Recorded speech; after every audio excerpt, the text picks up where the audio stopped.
Olá, tudo bem com você? Como você está? Que a bênção do Senhor seja sobre você, sua casa, sua família, tudo que diz respeito à sua pessoa de uma forma toda poderosa, toda especial. Olha, trago mais uma palavra do coração de Deus para o teu coração. E a palavra de Deus para o teu coração, nesse instante, é: quem tem a proteção de Deus tem tudo. Isso mesmo. Olha, quem tem a proteção de Deus tem tudo. Você tem a proteção de Deus sobre a sua vida? A proteção de Deus, ela é confirmada através da presença do Pai. Se você tem a presença de Deus na sua vida, consequentemente, você tem a sua proteção. Quem tem a proteção de Deus tem tudo. Olha, eu vou estar falando com você, trazendo a mensagem de Deus para o teu coração, respaldando essa palavra no segundo livro de Crônicas, no capítulo 18, que nos fala sobre uma experiência gloriosa que o rei Josafá ele teve com Deus em um momento extraordinário, quando Deus manifesta a sua ação protetora sobre a vida dele. Esse texto nos fala sobre uma ocasião quando o rei Josafá era o rei da tribo de Judá, do reino de Judá, não é? E o rei Acabe era o rei de Israel. Josafá é um homem temente a Deus. Ele, apesar de ser um rei, de estar na posição de um monarca, mas ele não deixou de reconhecer Deus na sua vida. Ele sabia que foi Deus que o ergueu.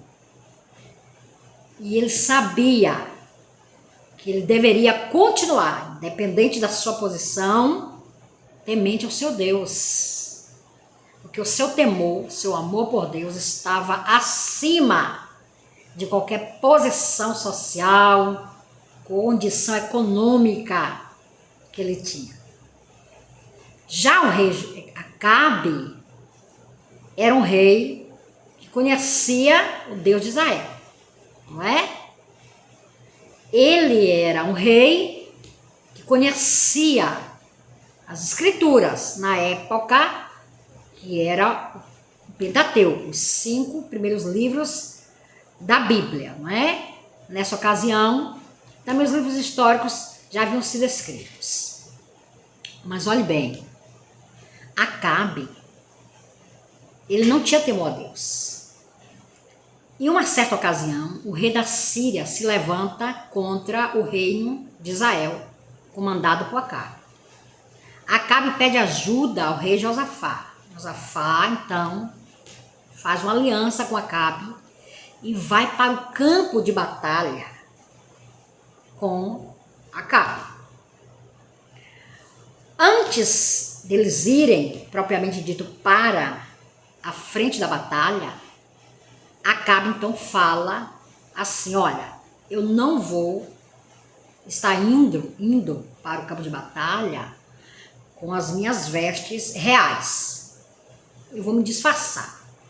Acabe sabia que se ele fosse com as vestes reais, ele seria facilmente identificado pelos soldados, né, inimigos, e ele sabia, como perito, não é? Estratégia de guerra, ele sabia que o objetivo maior de qualquer exército inimigo é derrotar o rei, não é? O capitão, aquele que é o chefe do exército.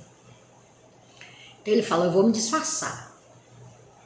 Enquanto Josafá não, Josafá foi com as suas vestes reais.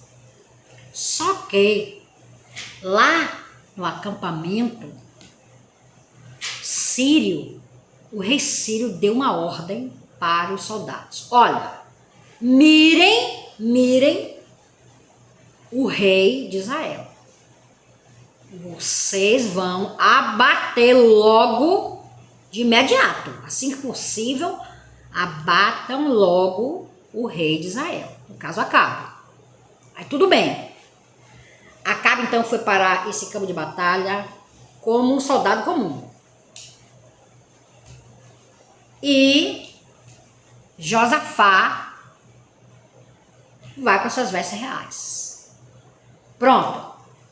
Quando eles estão lá no campo de batalha, os soldados sírios observaram e viram logo aquele rei e disseram: não, ali é o rei Acabe, vamos abatê-lo de imediato.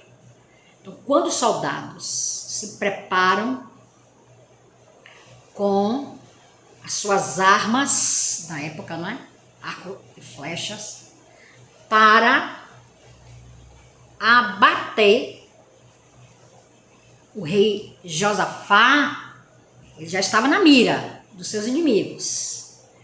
Quando eles se aproximam, eles dizem: não é esse não é ele não. Olha, a intervenção poderosa de Deus para dar um grande livramento a Josafá. Deus entrou com providência e com a sua ação de misericórdia sobre a vida de Josafá.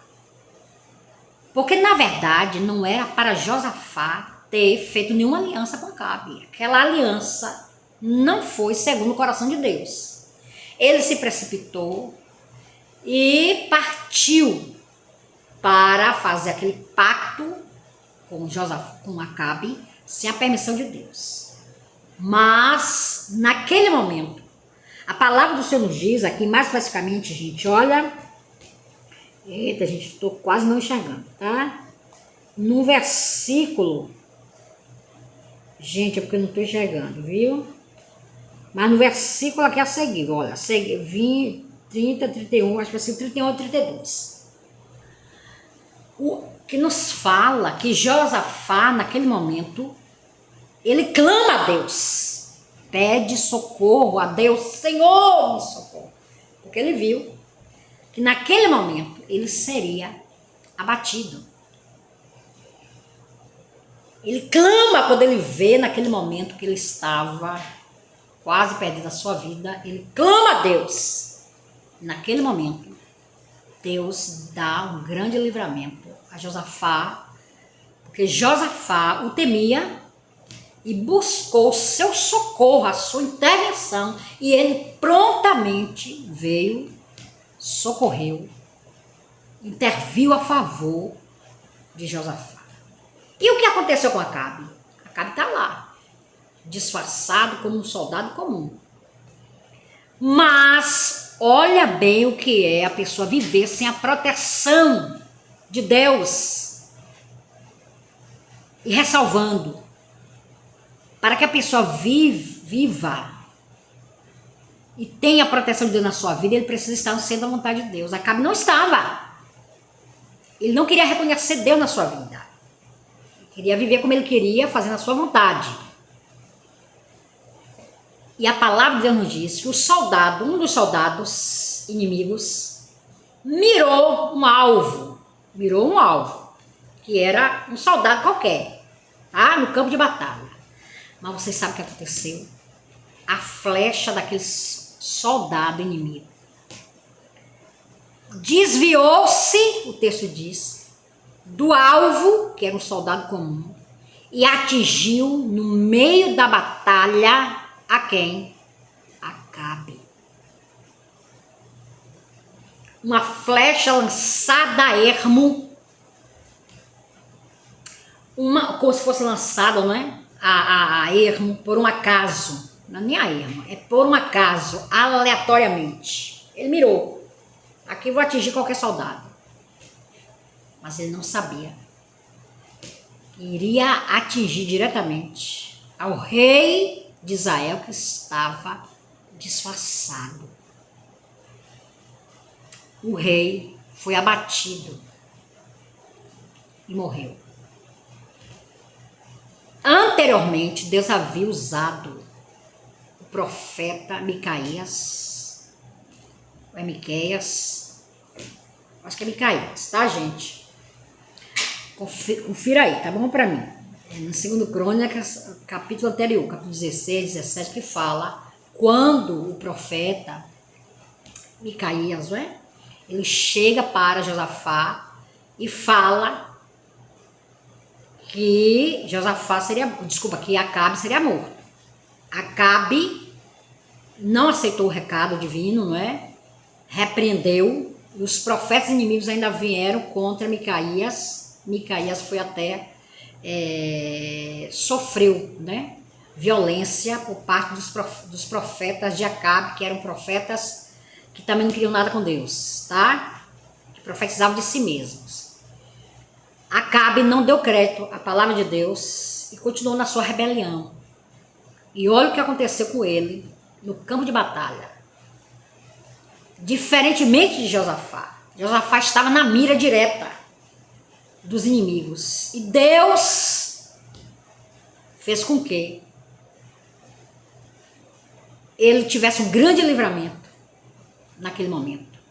Que Deus o protegeu e o livrou das armas inimigas. Enquanto Acabe, lá no meio da multidão, o que ele temia que lhe acontecesse, aconteceu.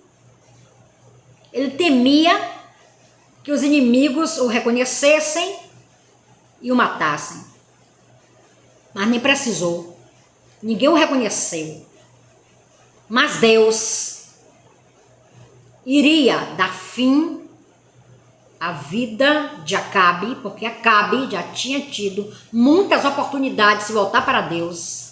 Deus usava os seus profetas, usava os seus servos para alertar Acabe, chamar Acabe ao centro da sua vontade, ao seu propósito, mas Acabe não deu crédito ao chamado de Deus. E por conta disso, ele foi ferido e perdeu a sua vida. Quem tem a proteção de Deus tem tudo. Grande foi o livramento de Deus na vida de Josafá. E Deus continua operando. Grandes livramentos na vida do homem e da mulher, daquela que procura estar no centro da sua vontade, que vive em temor a Ele, confiam, depositam a sua fé nele e na sua palavra. Meu amado, minha amada, não desista de procurando estar no centro da vontade de Deus. Não desista de continuar confiando, depositando a tua fé no Senhor. Porque a proteção de Deus será sempre sobre a tua vida. Nos momentos que você vê a necessidade que Deus intervenha a teu favor para te dar livramento, bem como também quando você não tiver condição nenhuma de perceber o que está acontecendo, né, ao teu entorno, no reino espiritual, no reino material. E mesmo assim Deus vai te dar livramento. Porque quantos livramentos Deus nos dá e a gente nem sabe que Deus nos deu o livramento, não é? Nós vamos saber só quando Deus mesmo fala conosco, não é? Usa os seus vasos para falar conosco. E depois então a gente vê os resultados, né, do livramento. Mas naquele momento a gente não está vendo o que está acontecendo. E Deus está pelejando por nós. Deus peleja por você. Olha, Deus é aquele que peleja permanentemente por você. Porque você é responsabilidade de Deus. Bem-aventurado é o homem e a mulher que tem a proteção de Deus sobre a sua vida. Deus te abençoe poderosamente, em nome de Jesus. Fique com Deus, até logo mais.